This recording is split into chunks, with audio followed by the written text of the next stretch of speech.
Hello everybody, welcome back to HardReset.Info channel. In today's video, I'll show you how to hide or show member list on the server on Discord.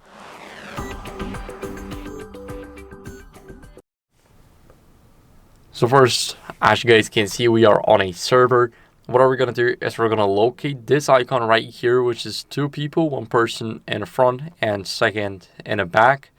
Once we click on it, as you guys can see, the member list is gone, but once we click on it again, once it becomes white instead of gray, we can see that there's two people online, and that's basically how many people I got in the server, so everything's correct.